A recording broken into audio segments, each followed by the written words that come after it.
오늘 본문 말씀은 예레미야 24장입니다. 오늘 본문은 주전 597년에 있었던 여호야김의 아들 여고냐와 또 유다 방백들이 바벨론으로 붙잡혀간 그 1차 바벨론 포로 사건을 배경으로 하고 있습니다.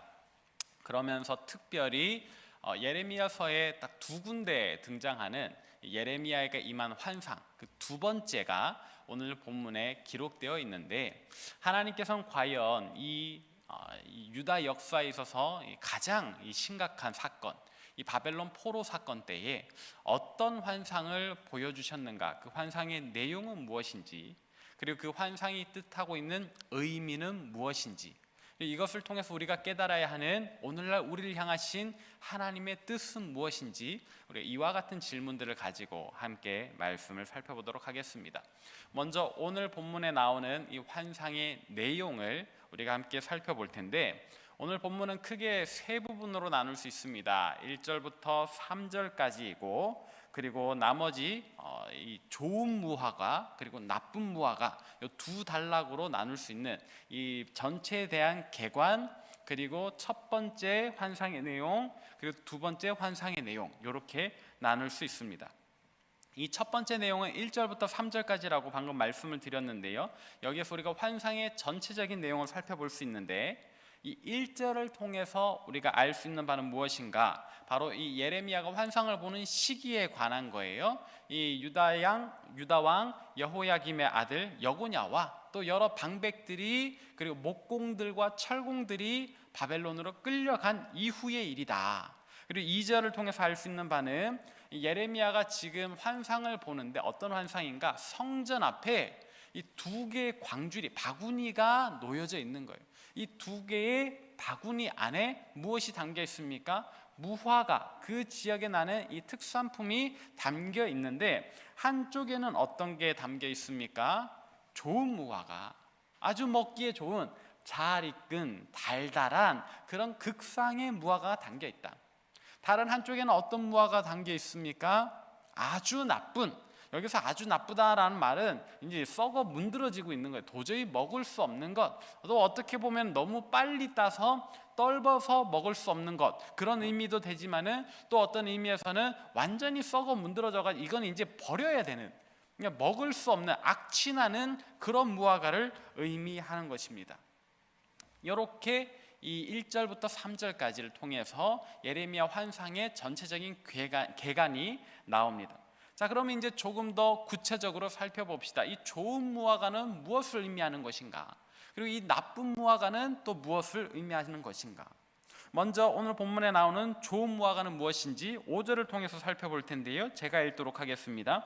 이스라엘의 하나님 여호와께서 이와 같이 말씀하시니라. 내가 이곳에서 옮겨 갈대아인의 땅에 이르게 한 유다 포로를 이 좋은 무화과와 같이 잘 돌볼 것이라. 아멘. 자, 우리가 방금 읽었던 이 5절에서 좋은 무화과는 뭐라고 이야기를 해요? 내가 이 유다 땅에서 갈대아인의 땅 바벨론으로 옮겨 놓은 그 포로들이 좋은 무화과다 라는 이야기를 하고 계십니다. 그럼 반대로 나쁜 무화과는 무엇인가? 오늘 본 말씀 8절에 나오는데요, 제가 읽겠습니다. 여호와께서 이와 같이 말씀하시니라. 내가 유다의 왕 시드기야와 그 고관들과 예루살렘의 남은 자로서 이 땅에 남아있는 자와 애굽 땅에 사는 자들을 나빠서 먹을 수 없는 이 나쁜 무화과 같이 버리되라고 했습니다. 자, 나쁜 무화과는 어떤 거예요? 바벨론 포로로 끌려간 사람들 대신에 남아있는 자들, 그러니까 시드기야라고 하는 그 계급이 그 순위에서 밀리는 이 왕족, 그러니까 바벨론이 이 여고냐를 데리고 가버리면서 대신 세워놓은 그 왕과 남아있는 사람들이에요. 근데 이 남아있는 사람들을 하나님께서 뭐라고 이야기를 해요? 나쁜 무화과다라고 이야기를 하고 계시는 겁니다. 자, 이거를 다시 쉽게 설명을 드리면, 하나님께서 이 유다 백성들을 두 무리로 나누고 계시는 거예요. 이 두 무리로 나누는 기준은 포로로 끌려가고 남아있고 이것인데, 포로로 끌려간 사람들을 하나님께서 좋은 무화과다, 남아있는 사람들을 하나님께서 나쁜 무화과다 이렇게 말씀하고 계시는 겁니다. 근데 하나님께서 이들을 왜 이렇게 나누어 놓았을까? 도대체 포로로 끌려간다라고 하는 것이 어떤 일이길래 하나님께서 포로로 끌려간 사람들을 좋은 무화과, 남아있는 사람들을 나쁜 무화과라고 하셨던 것일까? 어떻게 보면 포로로 끌려간 사람들은 더 험난한 지경에 놓이잖아요. 포로로 끌려갔는데 그게 뭐 좋은 일이겠어요? 그러면 이들이 더 악한 사람들 아니었을까요? 근데 왜 포로로 끌려간 사람들을 하나님은 좋은 사람, 좋은 무화과라고 이야기를 하셨던 것일까요? 하나님은 그들의 어떤 점 때문에 이렇게 나누셨던 것일까요? 우리가 생각해 볼 것은 이 포로 이전의 상황입니다. 포로로 끌려가기 이전에 이 유다 땅의 상황은 어떤 상황이었습니까? 아마 과거의 모습 속에서 이 두 무리 간의 차이를 발견할 수 있지 않을까 생각해 보는데, 근데 여러분 우습게도 이 포로 사건이 있기 전에 이 끌려가게 된 사람들과 남아있는 사람들 사이에 차이는 없습니다. 그들은 똑같이 하나님의 백성이나 하나님의 백성답지 않게 살았습니다. 그들은 똑같이 하나님 앞에 겉으로는 예배하나 속으로는 바알을 의지하면서 살았고, 그들은 똑같이 예레미야의 말을 한쪽 귀로 듣고 한쪽 귀로 흘려버렸습니다. 뭐 예레미야의 말뿐 아닙니다. 다른 선지자들 이사야라든지 에스겔이라든지 우리 구약 성경에 나와 있는 그 숱한 선지자들의 메시지를 한결같이 콧등으로도 귓등으로도 듣지 않았다 이 말입니다. 그 둘 사이에 과거의 시점에 있어서의 차이는 없습니다. 그러면 하나님께서 어째서 이 둘을 이렇게 나누셨던가? 과거에는 차이가 없으니까 우리가 이제 미래에서 정답을 찾아야 할 겁니다. 무슨 말인가? 과거에는 똑같았는데 이 포로로 끌려간 이 시점 이후에 이 두 무리의 차이가 나타나기 시작했다라는 거예요. 과거에는 똑같은데 미래에는 이 두 무리가 완전히 다른 길로 가게 되었다 이 말입니다. 어떻게 다른 길로 가게 되었는가? 포로로 끌려가게 된 사람들은 그 포로 생활이 너무 힘든 거예요. 너무 머나먼 땅으로 끌려왔고, 너무 낯선 땅으로 끌려왔고, 여기에서 소위 말하는 인간 이하의 취급을 받다 보니까 우리가 왜 이런 일을 당해야 하는가 질문하기 시작을 한 겁니다. 도대체 우리의 하나님은 어디 계신가 묻기 시작을 하는 겁니다. 그리고 이윽고 발견하게 되는 것, 아하, 하나님께서 그동안 숱하게 많은 선지자들을 통해서 우리에게 경고하셨는데 우리가 그 경고의 메시지를 도무지 듣지 않았구나. 자기 스스로의 악함을 깨닫기 시작했던 것입니다. 그 깨달음에 이어서 그들은 회당을 만들기 시작해요. 유대인들의 회당은 그 역사가 그렇게 오래지 않습니다. 성전에 비하면 유대인들의 회당의 역사는 비교적 짧아요. 그 회당이 바로 이 포로기 시대 때 만들어졌기 때문이에요. 유대인들은 이 회당을 왜 만들기 시작했는가? 자, 방금 말씀드렸던 대로 포로 생활을 하다 보니까 너무 힘들어요. 괴로워요. 하나님을 찾고 싶어요. 하나님을 다시 만나고 싶어요. 근데 하나님은 어디 계신 분이라고 원래 생각했지요? 성전에 계시는 분. 성전이 하나님의 집이잖아요. 그러니까 하나님은 성전에 계신데 이들이 바벨론 땅에 끌려와서 성전으로 갈 수 있습니까? 없습니까?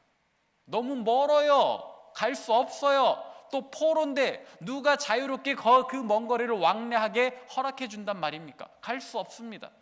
하나님을 찾고 싶은데, 하나님을 만나고 싶은데 성전에 갈 수 없기 때문에 이들은 궁여지책으로 무엇을 만들기 시작했던가? 비록 초라하지만, 비록 볼품없지만, 감히 하나님의 집이라고 말할 수 없지만 그래도 작은 성전처럼 우리가 모이자 해서 만든 것이 회당이고, 그리고 이 회당에 이 유대인들이 모이기 시작합니다. 그리고 자기들끼리 조용하지만 하나님을 예배하기 시작해요. 그리고 한 사람이 나서서 하나님의 말씀을 전하기 시작을 하는 겁니다. 그리고 거기에서 들려오는 그 말씀대로 살아보려고, 비록 과거에는 우리가 그러지 못했지만 또 지금도 전혀 자유롭지 못한 이 포로 생활 중이지만 이 와중에서라도 다시 하나님의 백성답게 살아보려고 노력하기 시작했던 것, 그것이 바로 회당인 거예요. 그리고 그 회당의 역사가 예수님 시대까지 이어져서 예수님도 이 회당에서 하나님 나라를 가르치셨잖아요. 자, 바벨론 포로로 끌려간 이들은 이렇게 과거와 다른 새로운 미래를 살기 시작했습니다. 그럼 유대에 남아있는 사람들은요, 그들은 어떻게 살았을까요?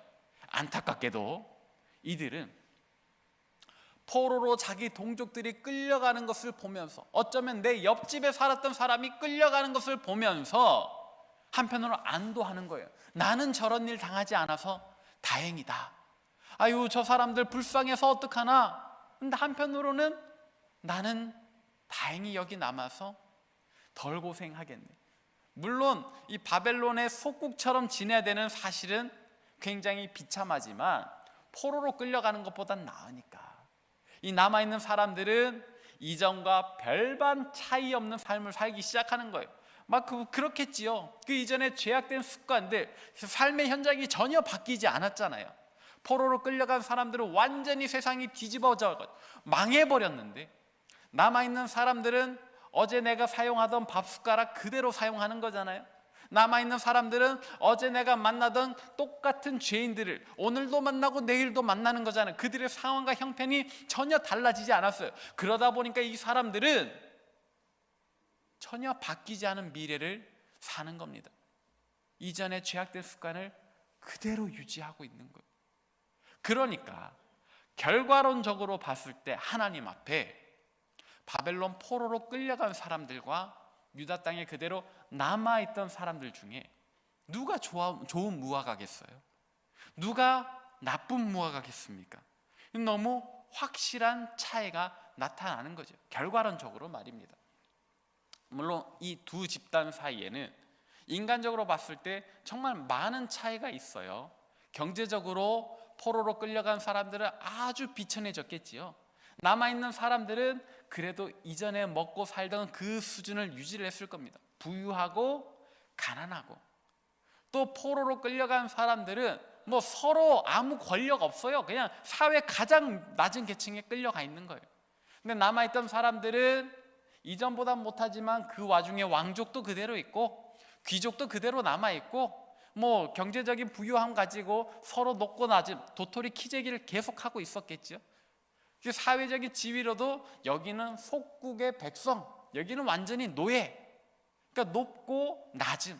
근데 하나님은요, 우리를 평가하실 때 우리가 부유하거나 가난하거나 우리가 사회적으로 높거나 낮거나 그런 건 전혀 고려하지 않으시는 거예요.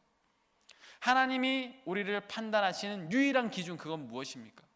우리 마음의 중심, 우리 마음의 상태, 우리가 마음으로 하나님을 주인으로 섬기는가 그렇지 않은가, 그 한 가지만으로 하나님은 우리를 평가를 하신다고요. 이게 사무엘상 2장 7절을 우리가 함께 볼까요? 여기에서 우리 하나님 뭐라고 설명을 하는가? 제가 읽겠습니다. 여호와는 가난하게도 하시고 부하게도 하시고 낮추기도 하시고 높이기도 하시는도다. 아멘. 성경은 하나님을 이렇게 표현을 해요. 우리를 가난하게도 하지만 부하게도 하실 수 있고, 우리를 높일 수도 있고 낮추기도 하시는 분. 그러니까 우리의 가난하고 부하고 또 높고 낮음이 누구에게 달려 있어요? 하나님께 달려 있어요. 그러니까 하나님께서 그냥 손짓 한 번에 우리를 이렇게도 하고 저렇게도 할 수 있는데, 우리가 지금 부유하고 우리가 지금 가난하고 우리가 지금 높은 데 있고 우리가 지금 낮은 데 있는 게 그게 무슨 상관이겠어요? 하나님이 조절하시면 되는데, 하나님 조율하시면 되는데. 그러니까 우리의 현재 이룬 것들은 하나님이 우리를 좋다 나쁘다 판단하시는데 아무 도움도 되지 않아요. 오로지 하나님 우리를 판단하시는 유일한 기준은 뭐다? 우리의 마음의 중심이다. 그런 의미에서 바벨론 사람들은 비록 포로로 끌려갔지만 복받은 사람들입니다. 물론 당장에 그들이 당한 고난은, 그 포로 생활은 너무 괴롭고 하나님 내리신 저주같이 느껴지지만, 그러나 결과론적으로 보면 그들은 하나님 앞에 좋은 무화과다 평가를 받잖아요. 그 과정을 살펴보아도 그 포로 생활이 없었다면 그들이 하나님을 다시 찾았을까요? 그들이 자기들의 완악함을 깨달았을까요? 결과론적으로 보자면 이 포로 생활이 그들에게 축복으로 다가오는 거예요.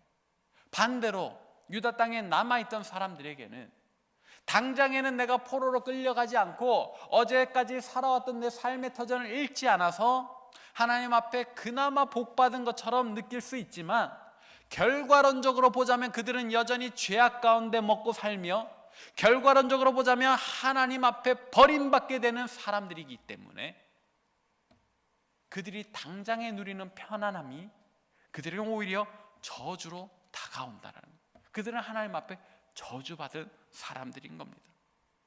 자, 이 두 무리에 대해서 하나님 어떻게 하기로 결정하셨는가? 오늘 본문 말씀 5절부터 7절에 보니까 좋은 무화과 같은 사람들에게 하나님 이렇게 말씀하세요. 제가 읽을게요. 5절부터 7절입니다.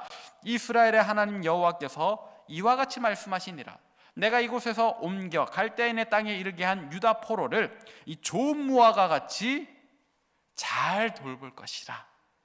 내가 그들을 돌아보아 좋게 하여 다시 이 땅으로 인도하여 세우고 헐지 아니하며 심고 뽑지 아니하겠고, 내가 여호와인 줄 아는 마음을 그들에게 주어서 그들이 전심으로 내게 돌아오게 하리니 그들은 내 백성이 되겠고 나는 그들의 하나님이 되리라. 아멘. 하나님이 포로로 끌려간 사람들 어떻게 한다 그래요? 잘 돌볼 것이라. 다시 데리고 와서 심고 헐어버리지 않겠다. 그들은 내 백성이 되고 나는 그들의 하나님이 될 것이라. 이 축복은 그 옛날 아브라함에게, 이삭에게, 야곱에게 하셨던 그 하나님의 약속과 동일하죠.